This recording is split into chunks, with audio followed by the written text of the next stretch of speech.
What's up, everybody? Welcome back to the Word on Woodward, presented by PointsBet. Wherever you're watching today, make sure you let us know where you're watching from. And of course, if you have any questions or comments throughout today's show, make sure you're dropping those in the comments as well. We'll do our best to get to them throughout the show. We have a very exciting show today. We'll talk some Tigers draft with the Athletics' Cody Stavenhagen coming up very shortly. And later in the show, Art's going to talk to the Tigers All-Star, Gregory Soto, for the headliner. So we're going to get right into it and start out with the big three presented by Chevy. Chevy cares. That is why Chevy Clean dealers are committed to using enhanced vehicle cleaning measures with CDC-approved cleansers before delivering your vehicle after purchase or service. So when you're ready, you can find new roads with confidence. And with that, we'll get right into the MLB All-Star Game. And of course, welcome in my co-host, Art Regner. Art, it's been a couple of weeks. Are you a little rusty today, or are you feeling good? Well, if I get through this show, it's going to be a miracle. I fell yesterday. Oh, no. Some of you on the crew know that. And I thought I was okay. I got it checked out. And I don't know, since roughly about 3:30 yesterday, I can barely move and walk. It's going to be an interesting show. It's an interesting show. Hey, let's make do. I'm excited. It's the Word on Woodward. Let's get going. But if I happen to collapse, please call 911. No, I'm fine. I'm fine. Don't worry. We've got it. We've got it under control. Thank you. We'll get right into the All-Star Game, Art. Last night, the AL takes the All-Star Game again with a final score of 5-2, and we got to see Gregory Soto on the mound representing the Tigers, which was pretty cool. I did want to mention just really quick, and we'll stick to Gregory Soto, but Shohei Ohtani, how amazing is it what he's doing, Art? He was in the home run derby. He leads off the All-Star Game as the batter in the batter's box, so he leads off the game, and then he takes the mound in the bottom half of that inning and pitches a 1-2-3 inning. Unheard of.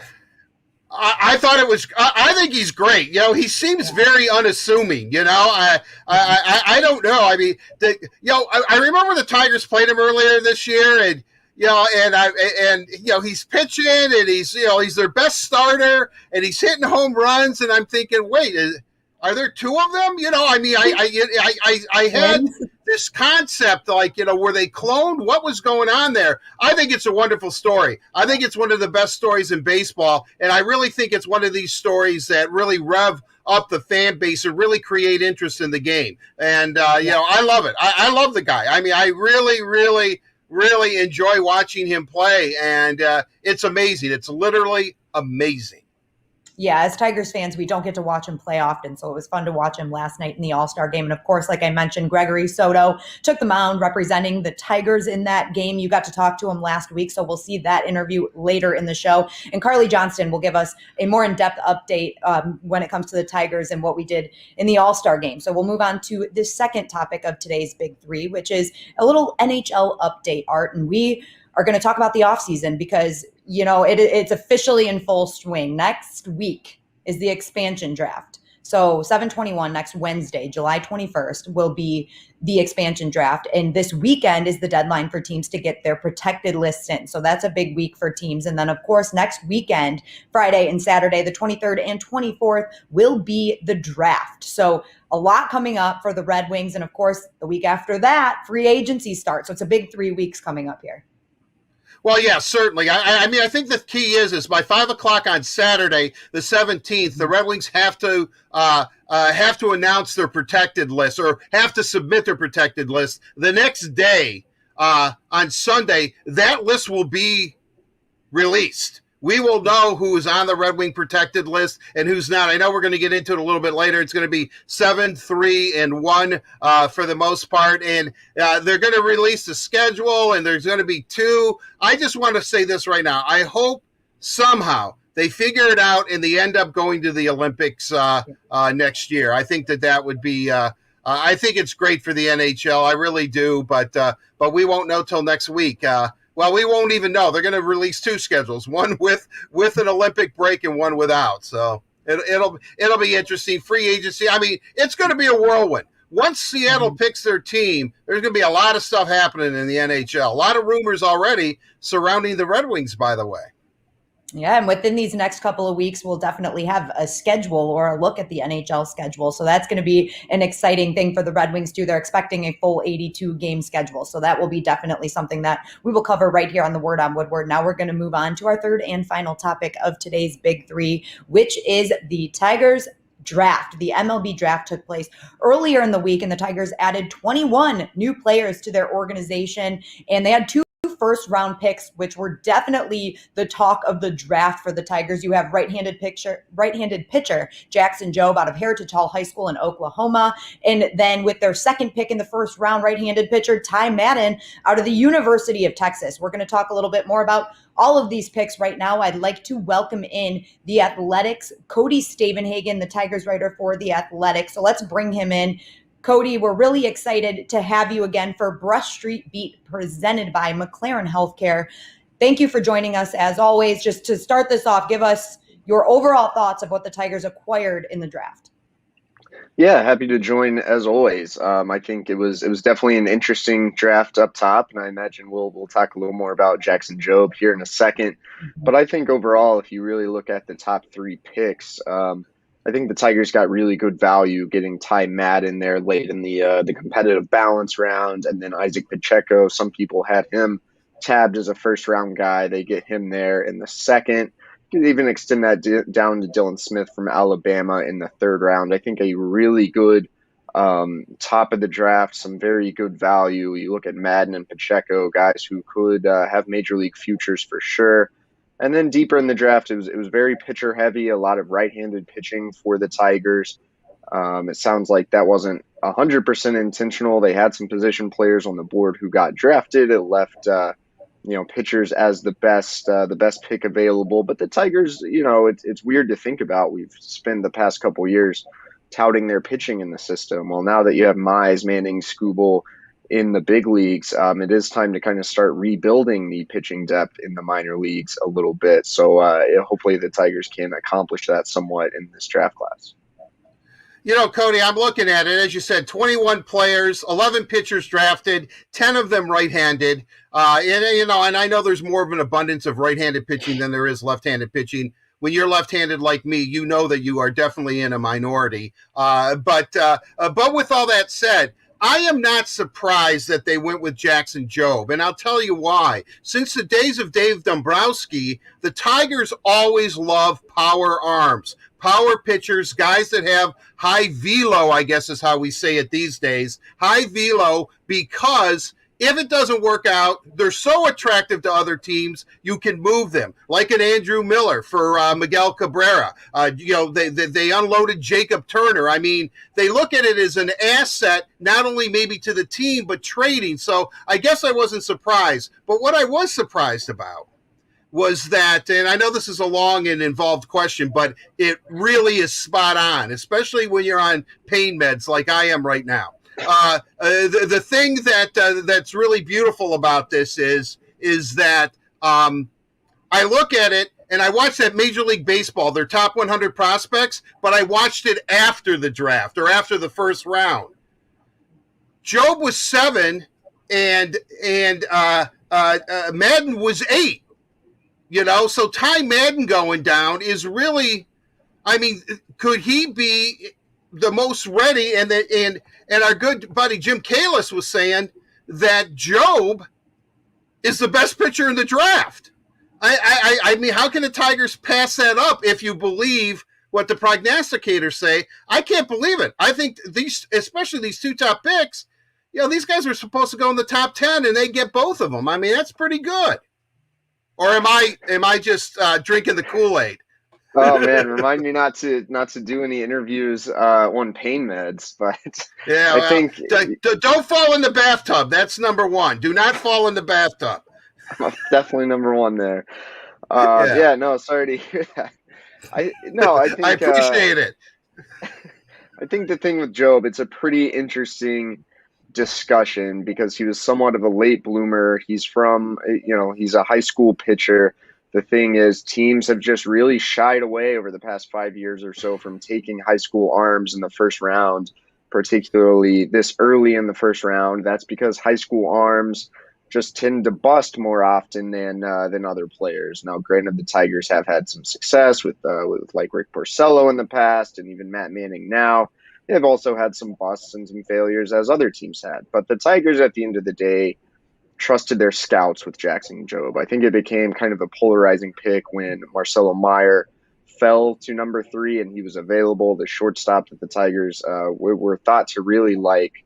But it also shows you how deeply they had fallen in love with Jobe. I think he was, I don't know if he's as polished as a Jack Leiter, but he definitely has the highest upside of any pitcher in this class. His spin rates are just off the charts. He would have probably the best average spin rate on a slider of any pitcher in the majors if he were in the majors right now. For a high school guy, he does throw 3, maybe 4 plus pitches. He has good command. So that package is really attractive, and I think we'd be talking about it differently had people known about Jobe for longer. But he lost his junior season due to COVID. He didn't really focus on being a starting pitcher until his senior year, the summer before his senior year. In some ways, it's a credit to the Tigers amateur scouts for being on him. It seems like before, a lot of teams really were getting a lot of data, a lot of intel on him, and believing that he was the best pitcher in this draft. The high school arm thing is interesting. It is a risk. It is a gamble. At the same time, you can't necessarily compare other players to Jackson Jobe just because they're also high school arms, I think. And then taking a prep bat is also not as safe as a college bat. It would have been a prep bat or a prep arm is probably what the Tigers were looking at there at 3. With Ty Madden, yeah, he was ranked super highly on some draft boards. I would imagine he fell probably wanting an overslot deal, whereas it sounds like the Tigers are going to get Jobe underslot at number 3. So part of the reason you're able to sign Madden is because you're not having to pay Jobe quite as much there at number 3. Madden's got some really lively stuff. He's a legend at the University of Texas. Was known for some inconsistency and for some command problems, and that was probably the reason he was as low as he was. There are some teams that think maybe he ends up being a power reliever more than a starter for the long haul. But either way, he's a very talented pitcher, and especially if you're talking about, oh yeah, we want someone who's big league ready. Well, Ty Madden's probably not too far away from pitching in the major leagues. We'll have to find out exactly what he is once we get a little deeper look at him here in the farm system. But yeah, he's not too far off. And Jobe may take longer to develop, but his talent certainly is pretty special, and that's why the Tigers took him. It's a risk, it's a gamble, but sometimes gambles pay off. Cody, you just touched on it a little bit. I wanted to ask you about the timeline that you see for Jackson Jobe. That was one of the critiques that I saw when people were giving a little bit of negative feedback to taking Jackson Jobe at number 3, was that it's going to take him a longer time to get to the big leagues, and the Tigers should be, according to these people, in a win now mentality, wanting their players to get to the big leagues as quick as possible. What is a realistic timeline for somebody like Jackson Jobe? I know it's taken Matt Manning a few years, and he's just now getting his feet wet. Yeah, it's tough to say. I think every pitcher, every player is a little bit different. I think Jobe, even though he didn't focus on being a starter really until that last year of high school, he's a little bit of a different case than Matt Manning was. Matt Manning was a basketball player who kind of became a baseball player late, still had a lot to learn about pitching, had to polish up his mechanics. Jobe, the Tigers viewed as more advanced than Josh Beckett, who several members of this front office took in 1999, a highly touted prep player who had a good major league career. They think Jobe is more advanced than Beckett was at the same age. So that tells you just how naturally talented this kid is. He's the son of a PGA golfer, so he's got some bloodlines of a pro athlete.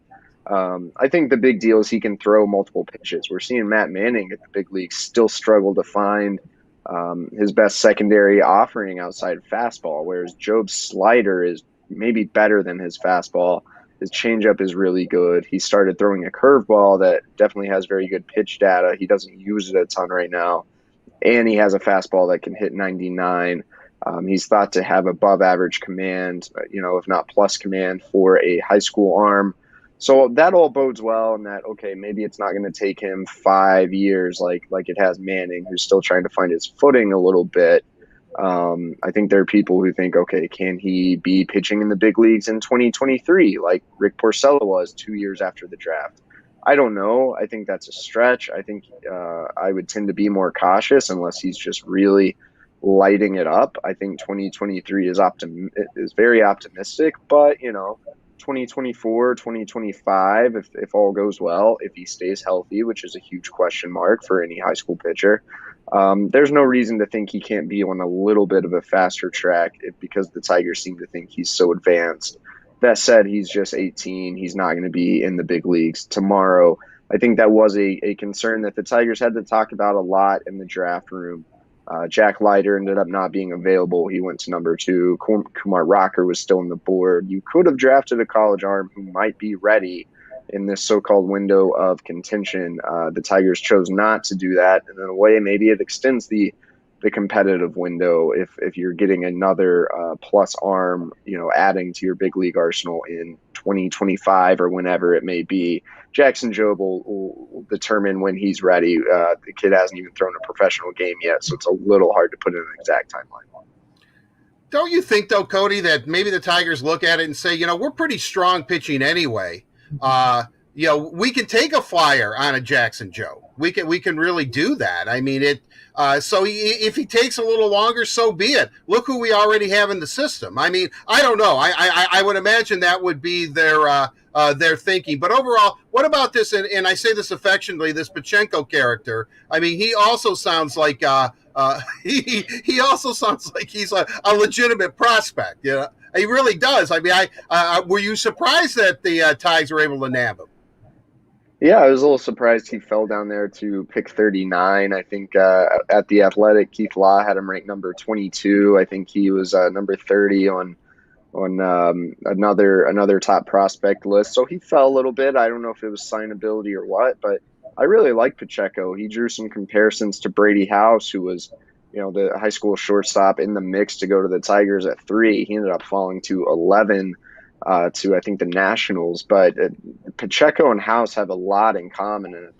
Their carrying tool is their power. They have really advanced power. Pacheco probably has the most power of any left-handed hitter in this draft, so he swings from the left side, which is great. He's like 6'4", 225. Just watching some video, I actually think he moves around better than House. I don't know that he'll stay at shortstop, but he's got a great arm. He could definitely translate into a good third baseman or corner outfielder if he's not able to be a shortstop.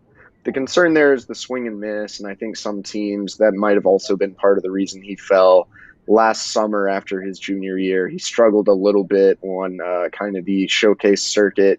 If he wasn't hitting bombs, he was striking out, he was chasing a little too much. It does sound like he made some adjustments in the spring of his senior season, and the Tigers scouts saw that, and that gives them some faith that he was able to make some corrections, improve his game. Just talking to Pacheco the other day, I thought it was pretty interesting. He videoed pretty much every high school at bat he ever took. He had his mom or dad take video in the stands, and then he'd watch him after the game, and he'd write down, just kind of what he saw about his own tendencies in a notebook. I think it was less about his swing and more about his pitch selection, how he handled an at bat. So I think that shows some ability to learn. He's going to have to clean up the swing and miss, the plate discipline, but there's some big-time power potential in that bat, and I think he'll be exciting to watch in the minors. Well, that sounds great. It really does. I mean, I would say if Pacheco's that way, even though he's a positional player, he and Chris Fetter should really get along really, really well. Yeah. All right, Cody. Well, that wraps up all the time we have today for Breast Repeat. Thank you so much for joining us, and next time I promise I won't let Art take his pain meds before your interview. We'll wait till after. I won't be falling in the tub anytime soon, I promise. I've learned my lesson. Let's hope so. All right. It was not pretty. And of course, a big thank you to McLaren Healthcare for presenting Breast Street Beat right here on The Word on Woodward. And now we are going to get into Catching Up with Carly, presented by Meyer. And of course, we can't catch up with Carly without Carly Johnston. I know I asked Art this question at the beginning of the show, since it's been a couple of weeks since we've done this. Carly, you feeling good? Or you got to shake off a little rust? How's it going? Yeah, I feel like I'm a little rusty. It's been so long. I feel like I haven't spoken to you guys in forever. So it's nice to see your smiling, beautiful faces again, right, Art? Yes, it's uplifting. It's very, I had to tell Mike Fitzsimmons that I hurt myself yesterday, And he said, between you and Carly, what you guys are, you're keeping me awake at night or something like that. But I better not be next. That's all I have to say. Yeah, just over here. Just be careful. Daniela. Be careful, Daniela. Oh my gosh! I'm gonna have to wear bubble wrap. All right, Carly, what do you have for us today?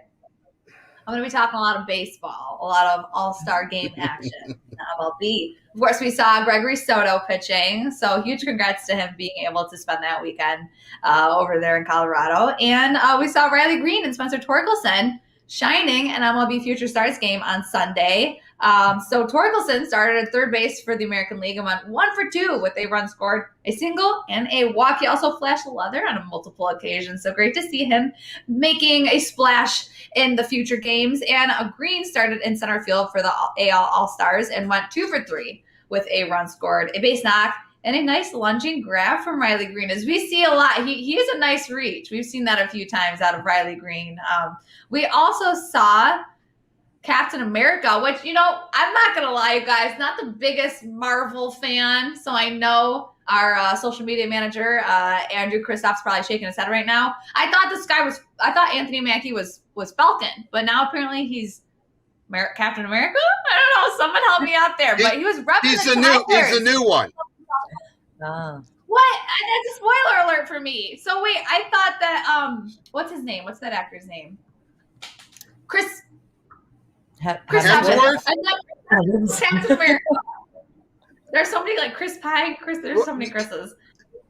I'll tell you, Carly. I'll tell you, Captain America is actually a human being.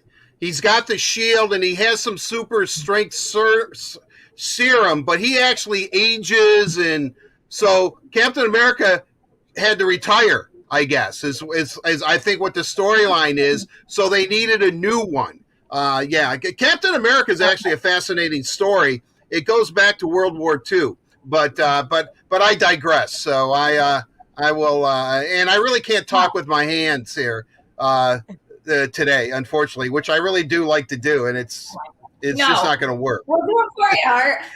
It's still Art. It's just not going to work today. Oh God! It's okay, Art.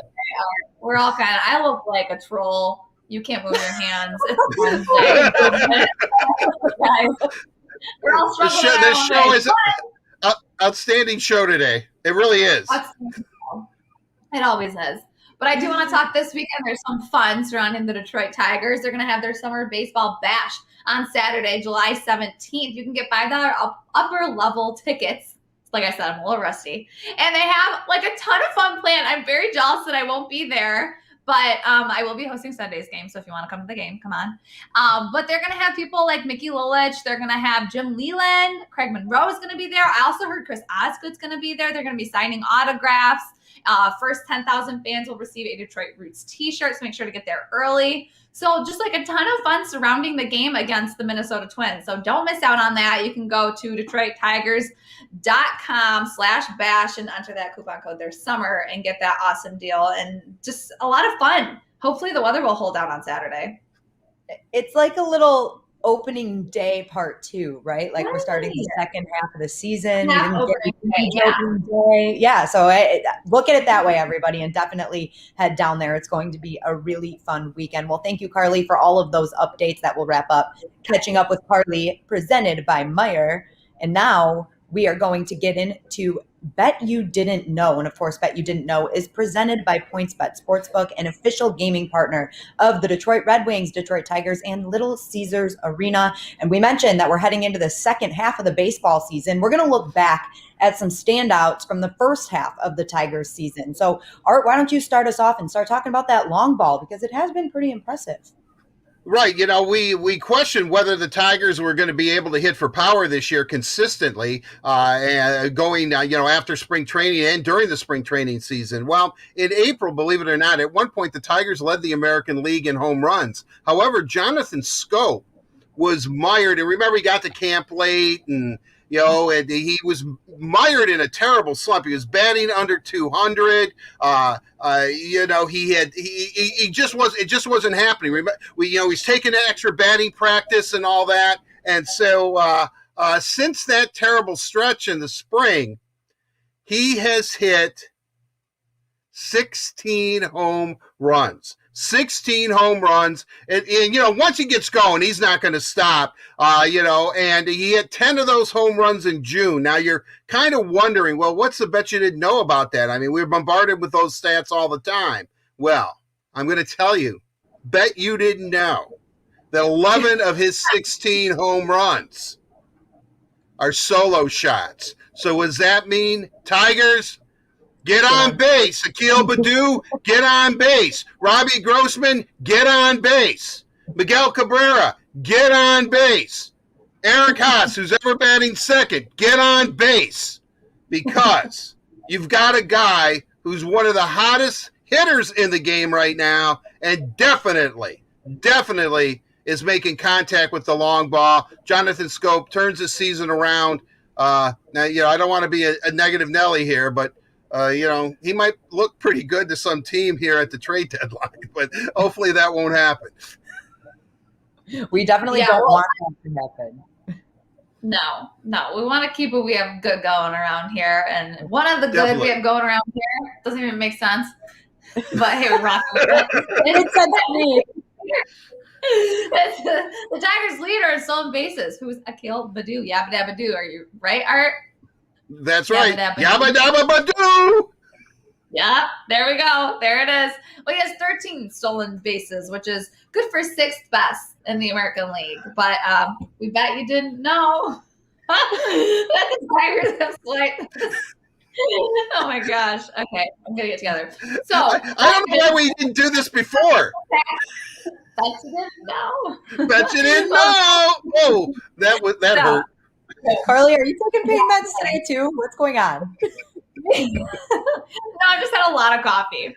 But the Tigers have swiped 56 stolen bases this season, which is good. That's good for 5th in Major League Baseball. So we haven't seen them steal this many bases in a very long time. For reference, in their last 162-game season in 2019, of course, as we know, we had the COVID season last season, they only stole 57 bases the entire season. So the stolen base leader that year was Nico Goodrum, who stole 12 bases. And this year, Nico Goodrum has stolen 12 bases.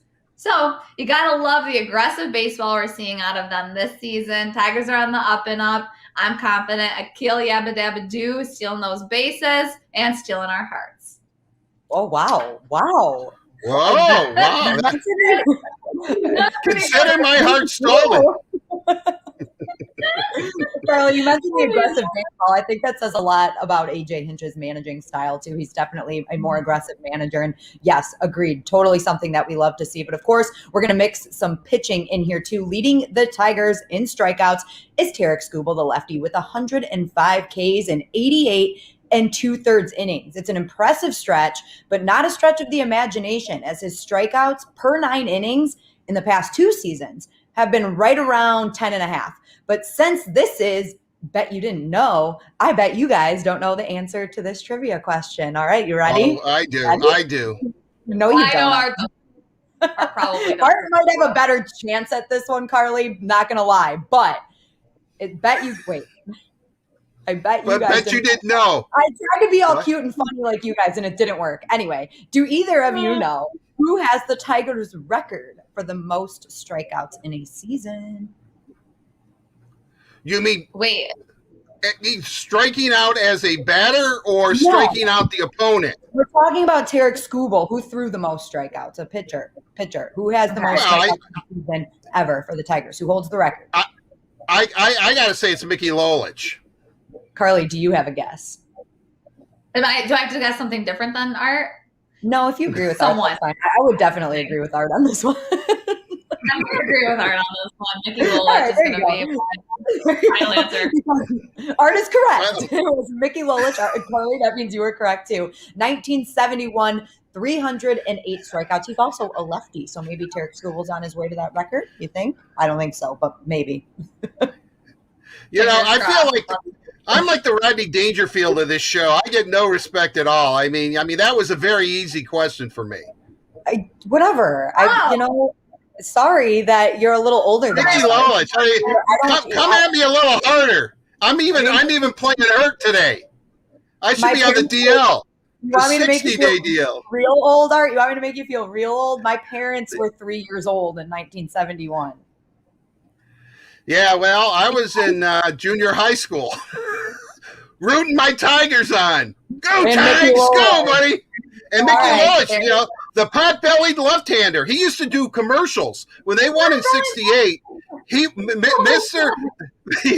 Mickey Lolich had a big pot belly. Mickey Lolich and Mr. Illich, Mr. I, would do Little Caesars commercials after they won in '68. They were commercials for Little Caesars, obviously, where they would make pizzas. I think Mr. I was teaching Mickey, they're classic, they're probably on YouTube, was teaching Mickey how to make pizzas. And the joke was always, I'm sure Mickey has eaten a few Little Caesars pizza in his day. You know what? Yeah. No, really. Mickey Lolich, I love him. One of my all-time favorite Tigers. All right. That's wonderful, Art. I'm glad you knew the answer to that. I'm sorry for not giving you credit before I even asked you. That's all right. I'm just teasing. Everything's good. I love everyone. Well, as we mentioned, second half of the MLB season will be starting this weekend for the Tigers. And remember, the bash is happening on Saturday, Summer Baseball Bash, July 17th, Comerica Park. There are limited $5 upper level tickets. Carly, I stumbled on that one too. Upper level tickets. So make sure that you guys are checking out tigers.com/bash for more. Wow, /bash. And of course, we talked about the alumni signings at the beginning of the game before the game starts. Mickey Lolich is supposed to be there too. So Art, you might have to head down there and tell him your Little Caesars story, maybe get an autograph or two. Well, I'm sure he remembers it, but yeah, he was a star. He and Mr. I love those commercials. One of my all-time favorites. All right, Art. Well, that wraps up Bet You Didn't Know. That's right, but I want to remind everyone, PointsBet is teaming up with Miller Lite and the Detroit Tigers to give you the chance to win an exclusive VIP prize pack this July. Download the PointsBet app now and sign up with the code Miller to receive a 100% deposit match up to $300 and your chance to win an exclusive VIP prize pack. Gambling problem? Call 1-800-270-7117. And now, everybody, we're going to get into Downtown Hockey Town presented by Labatt Blue Light. Get into some Red Wings talk here. We've been focusing on the Tigers in the All-Star Game a lot, but it is a big 3 weeks coming up for the Red Wings, starting with the expansion draft next week, Wednesday, July 21st. So this weekend on Saturday by 5 o'clock, every team has to have their protected list in. And I want to start off this Downtown Hockey Town by, Art says no one ever gives him credit around here. So I am going to give him all the credit because Philip Zadina is exempt. He does not have to be protected. Art, I am so sorry, but the first part, I was going to say the first part of fixing your problem is admitting you have one, but it's more of a mistake, not a problem. So I'm not going to go there, but I'm sorry. I apologize. I didn't know. Art. No. That's okay. I definitely, I thought I was right, but I wasn't going to sit there and belabor the point. But now Giovanni Smith must be happy because I took Zadina off the protected list and put Giovanni on. So it's definitely now. Larkin, Bertuzzi, Fabry, Rasmussen, Ernie, Smith, and I'm missing somebody. Who did I miss there, you guys? I'm not gonna lie. I stopped. Oh, Verona. Oh, that's right. Jacob Verona. Yeah, the guy that they got from Mantha. Yes, definitely. So yeah, what do you think about defensemen, you guys? There's 3 defensemen that can be protected. Who do you think's protected for the Red Wings? Carly, what do you think? Hronek for sure. Mm-hmm. That's tough. See, that's tough. I know Art's gonna go Dennis Cholowski and Gus Lindstrom. And I have to agree with him, but it is tough. Well, Troy Stetcher, I know he's only got one more year on his deal, right? So I'd imagine they leave him unprotected and see what happens. But he's got to be pretty enticing for a team like Seattle. I think he played good. I really liked him. He was sorry, Art. I didn't know if I was stepping. No, go ahead. No, go right ahead. In my eyes, out on the ice, he looks like a defenseman, I should say, version of Tyler Bertuzzi, flying out on the ice. You know, Tyler Bertuzzi always has like flying. The hair's flying, jersey's flying because he's darting back and forth, going so fast out on the ice. I like the way he plays. I like Troy Stecher. But again, I don't fight with anything that Art says. So if Art says those three guys, Lindstrom, Cholowski, and Hronek, I'm going with it. No more disagreeing around here. No. You know, Troy Stetcher's a real competitor. He gives you everything he has. He leaves it out on the ice. I mean, he's a high-energy guy. He looked great in the World Championship for Team Canada. The assist on the overtime goal that beat Russia was, highlight reel. That, if Canada does make postage stamps anymore, that pass should be on a postage stamp. I mean, it was that good. It was that memorable. I just think I go back to what Steve Yzerman said, that, Giovanni Smith, Dennis Cholowski, and Gus Lindstrom will have to be really, really bad not to make the Red Wings out of training camp, because they're out of options, meaning that they would be exposed to the waiver wire before they can be sent down to Grand Rapids. So based on what Steve said, I would have to think that the three defensemen, and they're going to go 7-3-1, they can go 8 skaters and a goalie, which means you can have any combination as long as they're obviously skaters. But, for their purposes, it makes more sense for the Red Wings to go 7-3-1. That's what most teams do anyway. But I can't see it not being Dennis Cholowski and, Gus Lindstrom. And, of course, as Carly pointed out, when she's spot on as usual, Filip Hronek is definitely going to be protected. Oh, yeah. I want to talk about another thing in this Downtown Hockey Town segment. All three of us did a little mock draft, because obviously next week we've got the expansion draft on Wednesday the 21st, but then Friday the 23rd is the NHL Entry Draft. And this is an interesting one, because I have seen all three of ours, and I think we all had the same first 2 picks. And then we all had the Red Wings taking somebody different. So, Carly, who did you have the Red Wings taking in your mock draft?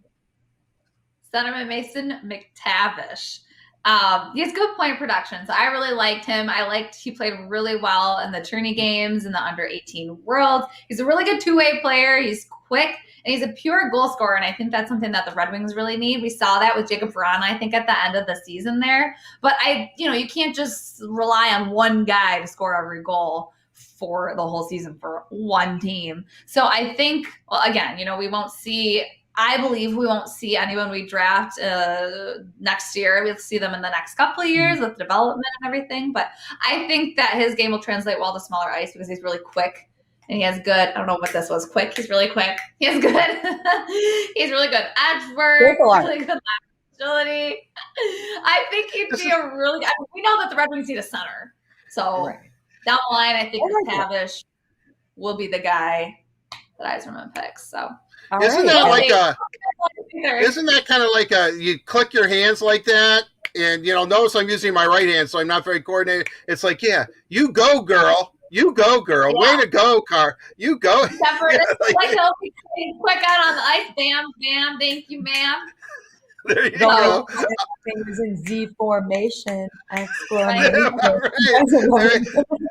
Is that the cheerleader coming out on you, Daniela? Is that you, the cheerleader? Give me a Mason. Carly is going with the goal scorer.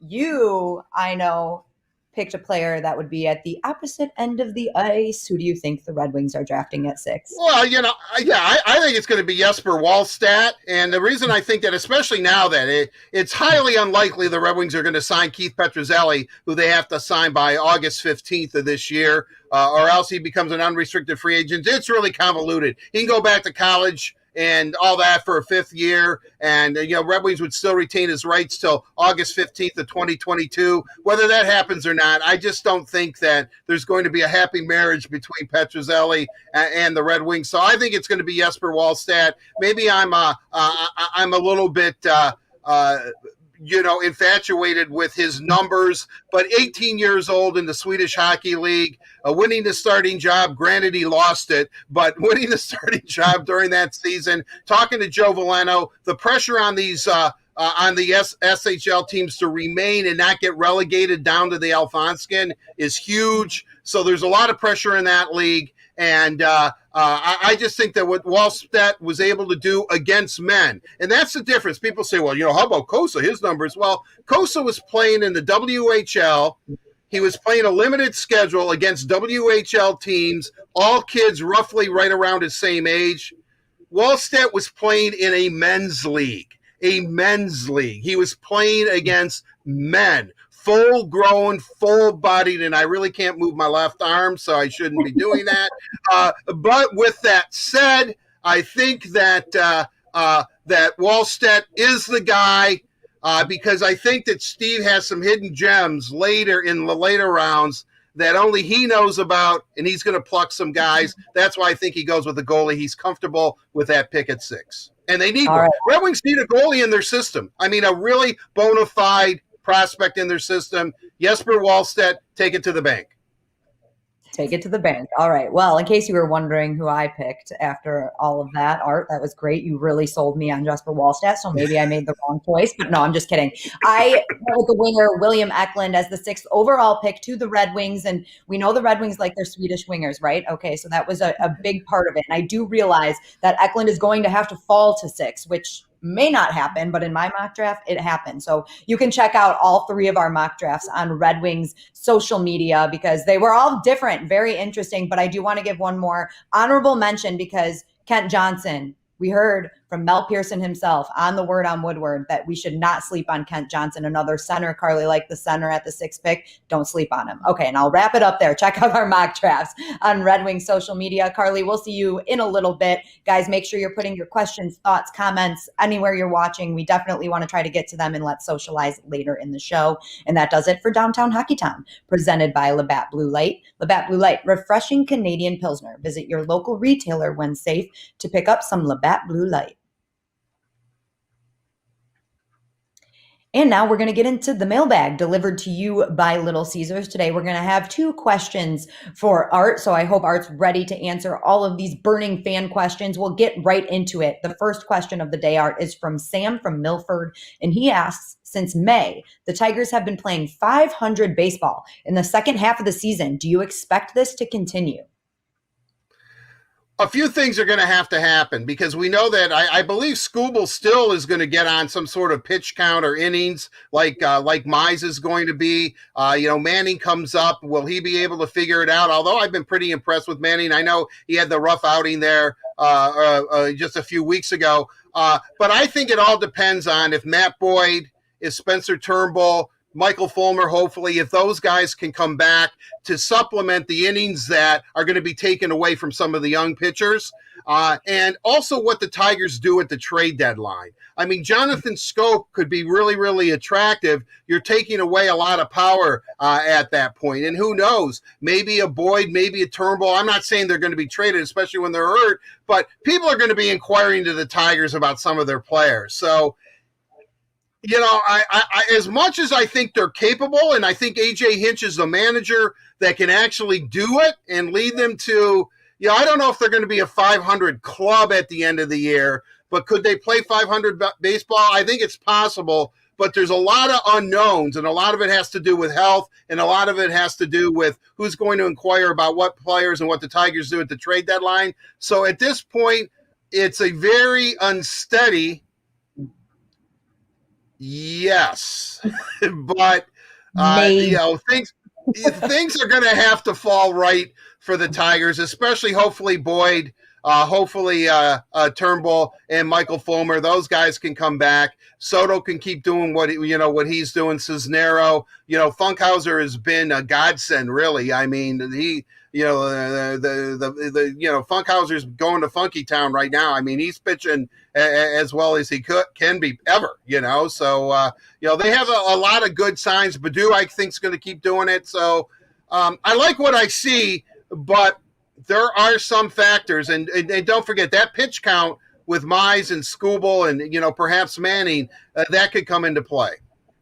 Yep, and the second half of the season for the Tigers will be underway this weekend at Comerica Park. So we're excited to see what the Tigers can do to finish out the month of July and the back half of the season. It's definitely going to be exciting. Question 2, Art, this one hockey related, of course. Nate from Pleasant Ridge asks, what are the odds of the Wings trading the 23rd pick to move up? Remember, they have that 23rd pick in the first round of the draft, which is taking place next Friday. Well, obviously, they would have to trade their 23rd pick and at least one of the 3 second-round picks that they have. Maybe a third-round pick. It all depends on how high they want to go and who's available. I have the feeling, though, from talking, and I've been, working the phones forever. My phone bill is, if it were back in the olden days, the long-distance bill would be through the roof. But I would say this. I would think that they're not going to. I think Steve likes where the position that they're in. I don't know this obviously for a fact. I definitely want to qualify that. I think he thinks that where they're picking, there's going to be a lot of high-end talent that people have overlooked, but Steve Yzerman hasn't overlooked. And so I think he's pretty comfortable unless the goalie or, he doesn't take Wallstead, he takes Eklund or whomever, Mason McTavish, Kent Johnson, Berniers falls to him or whatever. If he can move up and get Wallstat, maybe I could see that happening. But except for that kind of scenario, I think he's going to stay right where he is. I think he likes the Red Wings position. Don't forget about Sebastian Cossa, too, the other goaltender in the draft, supposedly the number 2 goaltender in the draft. That could be there at 23. I don't know if he will be. He could be there at that position, so maybe that's the goaltender that the Red Wings target. No question about it, Daniela. I mean, if Wallstead goes and again, I would say somebody that's considered a legitimate top 5 prospect, if he falls to the Red Wings, like a Luke Hughes, Berniers, Owen Power, whomever, okay, I can see Steve saying, Jesper was great, but no go, boom, and taking somebody, and then maybe trading up. But I don't know. Goaltending is a very important position. And, all you have to do is look at the Stanley Cup final. And I think every one of the starting goaltenders of the Final Four were all taken in the first round. And Carey Price 5th overall. So, and Steve took obviously Vasilevsky 19th. Right, exactly. So goaltending is very important. Yes, it is. And it definitely be interesting to see what the Red Wings do. And that is next Friday, the NHL Entry Draft, July 23rd and 24th. We will have all of the coverage of that draft. So it's going to be really exciting. Stay tuned to Red Wings social media for more information. Of course, a big thank you to Little Caesars for delivering the mailbag. Little Caesars proudly introduces their hot and ready pepperoni cheeser. You get a large pizza topped with classic pepperoni, fresh mozzarella, and a toasted Parmesan and Asiago cheese crust for just $7. Try our no-contact pizza portal or delivery from Little Caesars. Tigers fans, another reminder that this Saturday, the Tigers are hosting Detroit's biggest summer baseball bash presented by Miller Lite. There will be more than a dozen Tigers alumni and players signing pregame autographs, special guests from the Red Wings, Pistons, and Lions, and the first 10,000 fans will receive a Detroit Roots t-shirt courtesy of DTE Energy. Plus, there is a limited amount of tickets for just $5. Yes, that's right. You heard me. $5 if you go to tigers.com/bash and use the promo code SUMMER. So go get your tickets for Saturday and kick off the second half of the Tigers season. And now we're going to get into our headliner for today, where Art Regner caught up with the Tigers All-Star last week. Thank you very much, Daniela. It is time for the headliner presented by Miller Lite. Our guest is Tiger All-Star pitcher Gregory Soto, the left-handed, flame-throwing, man, he's speed in motion. And, of course, Carlo Guillen joins us so Gregory can understand what the heck I'm saying. And it's always great to have both of them here on the show. First of all, congratulations, Gregory, to you for making the All-Star game. What was your initial reaction when A.J. Hinch, I assume, told you that you're going to be representing the Tigers in the Midsummer Classic? Bueno, primero, ¿sabes? Los nervios, estaba muy nervioso, luego el corazón se me aceleró, ¿sabes? Porque algo que uno trabaja tanto para esto y lograrlo así en su carrera, yo considero que fue a temprana edad, o no edad, o por lo menos, ¿sabes? Mi tercer año en Grandes Ligas, el corazón se me aceleró.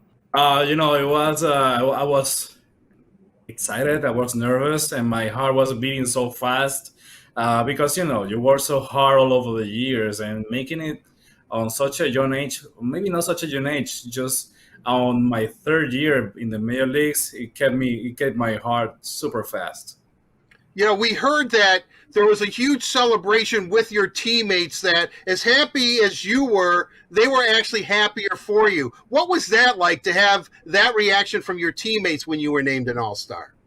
Bueno, fue un momento muy bonito ver el respaldo de mis compañeros, el saber que ellos aportaron su granito de arena para que yo esté aquí. Ellos son parte de esto también. Le agradezco mucho a cada uno de ellos. It was a very good moment, a very nice moment.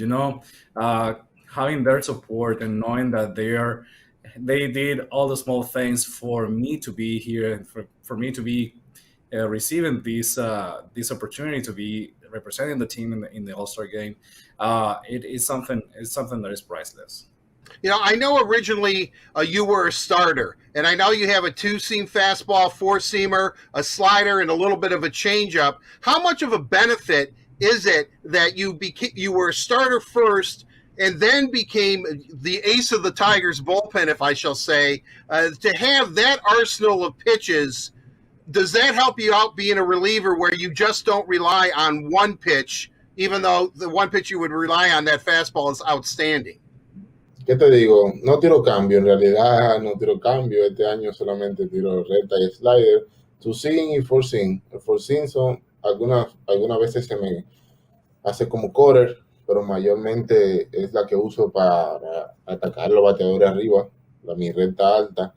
La confianza en poder usarlo en cualquier conteo, en cualquier situación, es lo que yo siento que me ha ayudado. Basically, I don't throw changeup that much. I basically rely on my fastball and on my slider. On my fastball, I throw two-seamer and four-seamer. And when I throw the two-seamer, sometimes it moves like a quarter, but it's the one that I've used to attack the hitters. Obviously, I had a lot of trust, and I'm super confident on using it on every pitch count that I have to. That's one of the things that's helped me a lot. I'm really curious because, I think everybody, when you get out there and you're cranking it up, 98, 100 miles an hour, is it more of a mindset for you where the batter knows that you're going to throw it and you're going to throw it and you're just like, buddy, you're not going to be able to hit it? Is that the confidence that you have is that your approach when you go out in a situation? I think of the game recently that you played against Texas. I think you came in with bases loaded, nobody out, and you were just mowing them down. Is that the mindset that you have to have, is that you know what's coming, I know what's coming, try and hit it? Claro. El bateador muchas veces tiene una idea de qué picheo uno puede tirar, pero no por eso uno tiene que dejar de ejecutar su picheo. Siempre y cuando tú ejecutes los picheos donde tú quieres, muchas veces te le van a dar, pero la mayor parte de las veces cuando tú ejecutas los picheos donde tienes que ejecutarlos, ¿sabes? Así ellos sepan que venga recta y tú le tires recta, siempre tú vas a salir ganando. Mi recta es mi mejor picheo. Mi recta es una recta two seam que puede viajar, como él lo dijo, entre 98 y 100 millas. Yo confío mucho en mi recta, pero también tengo mucha confianza en mi slider. ¿Sabes? Me da lo mismo que me pidan 7 el slider pisado, ¿sabes? Uno atrás de otro, como también que me pidan 10 rectas uno atrás de otro. ¿Sabes? El momento la merita, no tengo miedo a tirar mi picheo. The hitter sometimes they got an idea of what we throw. So, but not because of that, I'm going to stop executing my pitches. Sometimes they hit it, sometimes they don't. But when you execute your pitches, and regardless that they know what you're going to throw at them, you're always winning. My fastball is my best pitcher as of now. Basically, I throw a two-seamer reaching 98, 100 miles per hour, and I trust on it. I trust on throwing that pitch, and even my slider too. And sometimes, I don't mind that the catcher asks for 7 sliders or 10 fastballs. If the moment, I have to throw it because of the moment, I don't mind doing it, and I take advantage of it.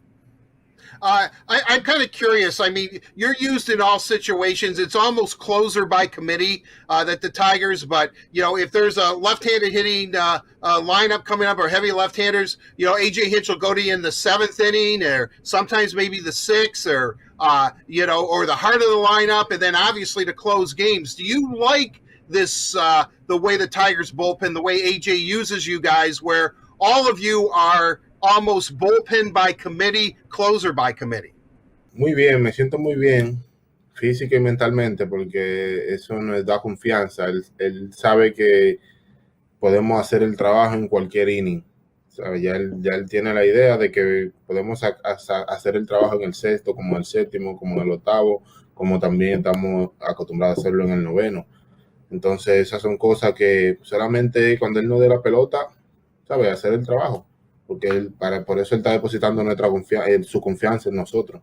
I feel very good physically and mentally, and that having that situation by a committee just give us a lot of trust.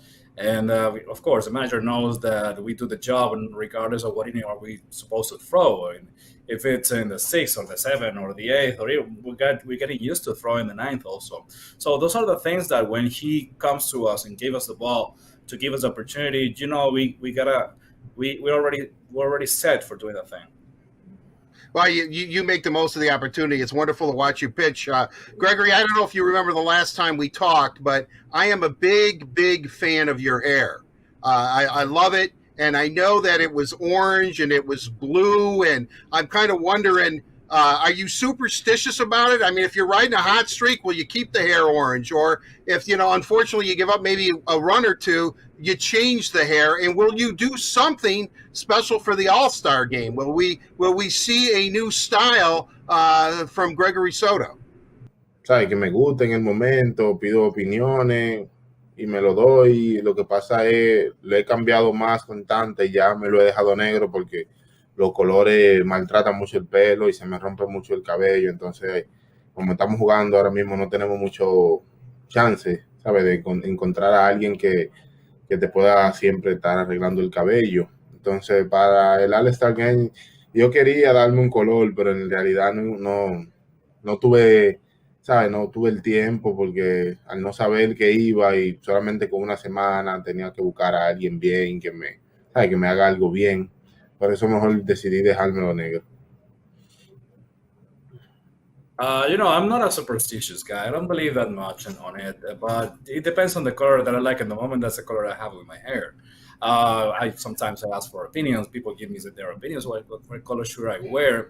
I know I have stopped changing it. I'm keeping it black because and most of the ladies know colors do some damage in the hair and then break it. And I don't have the chance to, given that we're playing, I don't have the chance to set up an appointment and have a guy to fix it. But the All-Star Game, I wanted to have a color, but I didn't have the time because I got the official notification on a short notice, and I couldn't be able to set up an appointment for fixing my hair and doing that. Just in 1 week, it's not an easy thing when we're on the road. Gregory Soto, thank you very much for joining us. Congratulations on being an all-star. I don't care what color your hair is, as long as you're getting guys out. It's a pleasure to watch you perform, and I wish you nothing but continued success. Thank you for joining us today on The Headliner. I appreciate it. That'll do it for this edition of The Headliner, presented by Miller Lite. Miller Lite, it is the original light beer. It tastes great. It's only 96 calories, and it is available for delivery. Daniela, back to you. Thank you, Art. Great to hear from Gregory Soto. And of course, it was great to watch him represent the Tigers in the All-Star Game this year. Right now, we're going to get into Let's Socialize, presented by AAA. And of course, for Let's Socialize, we're going to bring back Carly and Art. And Carly, you have been all over the social media accounts. We've missed a lot. So I'm excited for today. I know. So, since we just heard from Gregory Soto, let's start off with him. He brought his whole family to the red carpet. Well, we should say the purple carpet for the MLB All-Star Game weekend. And look he's got his whole crew there. How cool. Loving the pastels, Soto. icon. Fashion icon is what Detroit Tigers social media said.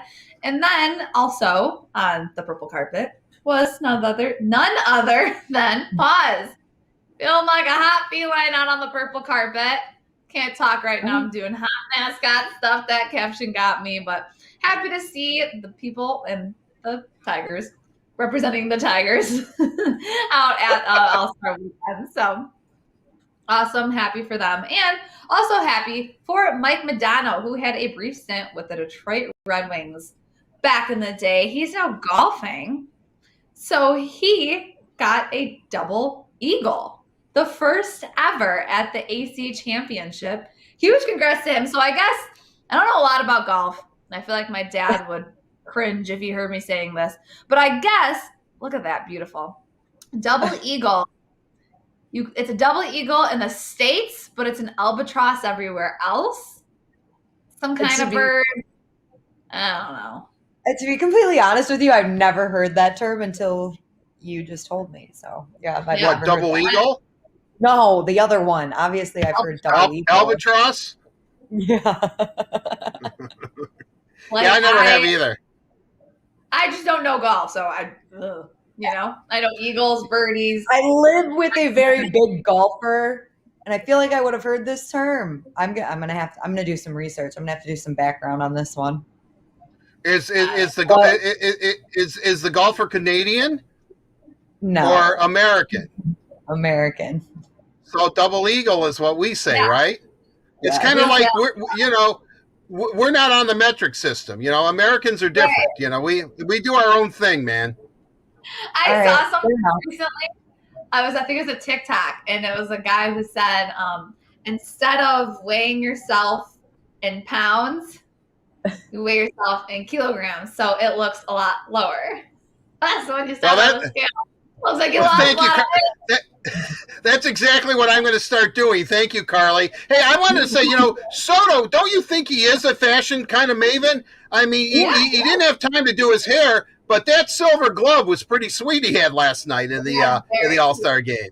So I can't wait. I would expect that his hair is going to be a different color soon, though. I think he's itching to color it. Wait, did you give him a recommendation?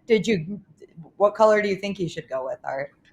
I'll tell you what, my favorite, and I do like red's my favorite color, followed by blue, which I guess is pretty common, but I like his almost fluorescent orange locks. I like that. I think it goes well with the road uniform, and it kind of blends in with the home uniform, even though the Tigers don't have another color on their home uniform. It's just the blue and the white. It's excellent uniform, but I would love him to go with the I call it fluorescent orange, really bright.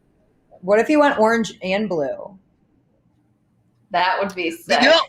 You know what would be really cool, and I don't know if he could do it, but with the locks, God, I wish I could. If he could, behind, like if he were to turn around and they were intermittent orange and blue, but then he kind of dyed it where it was also the Old English D on the back, so the opposition could look and he'd be turned around, and they'd see him. He's like looking towards center field, but his hair is orange and blue with the Old English D on it. I mean, that would take a hair artist or something to do it. But man, I think that would psych all the hitters up. And then he turns around and throws a 100 heater by him. Very good. Very good. I love it. Maybe he can do word on Woodward green. Oh, Michigan State green, Carly. That's what you wanted to say. They're different colors. They're different shades of green.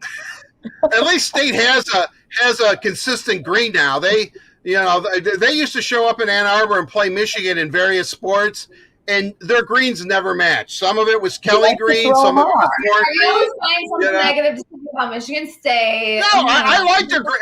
Gets off his rocker.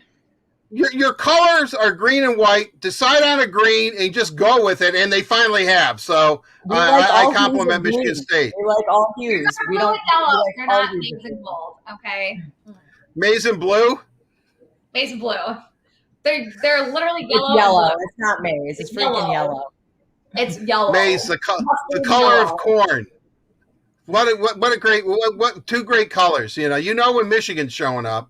Yeah, whatever. All right. Well, that's why you red for the Red Wings and then blue for Michigan, your two favorite colors. I just put that together. Yeah, wow. Oh, you So did? creative, As soon as he said it, I was like, oh, jeez. But it's red. My favorite color by far, it not even close, is red by a mile. Okay. All right. I've always loved red. I love it in clothing, in underwear, as you know. You name it, I love red. All right. As exciting as this is, Art, we are going to wrap up Let's Socialize right there. Thank you so much, Carly. And of course, a big thank you to AAA. AAA says thank you with free roadside assistance for first responders and healthcare workers fighting to defeat COVID-19. You protect us by going to work every day. Let AAA protect you on the way there and back. Believe it or not, everybody, we have come to the end of another show. If you missed anything today or in any previous editions of The Word on Woodward, make sure you check out the Word on Woodward YouTube page. There are all of our past interviews on there. Very exciting. You can catch up all you want. And the Tigers are back from the All-Star break with a doubleheader on Friday starting at 2 p.m. And Saturday at 6 p.m. is the Detroit's biggest baseball bash. Again, tickets starting at just $5. Go to tigers.com/bash to learn more. There's going to be a ton of fun surrounding that game. And we'll be back with the Word on Woodward presented by PointsBet next Wednesday, July 21st, starting at noon on Detroit Tigers and Detroit Red Wings YouTube's, Facebook, and websites. Enjoy your day, everybody. We'll see you next week.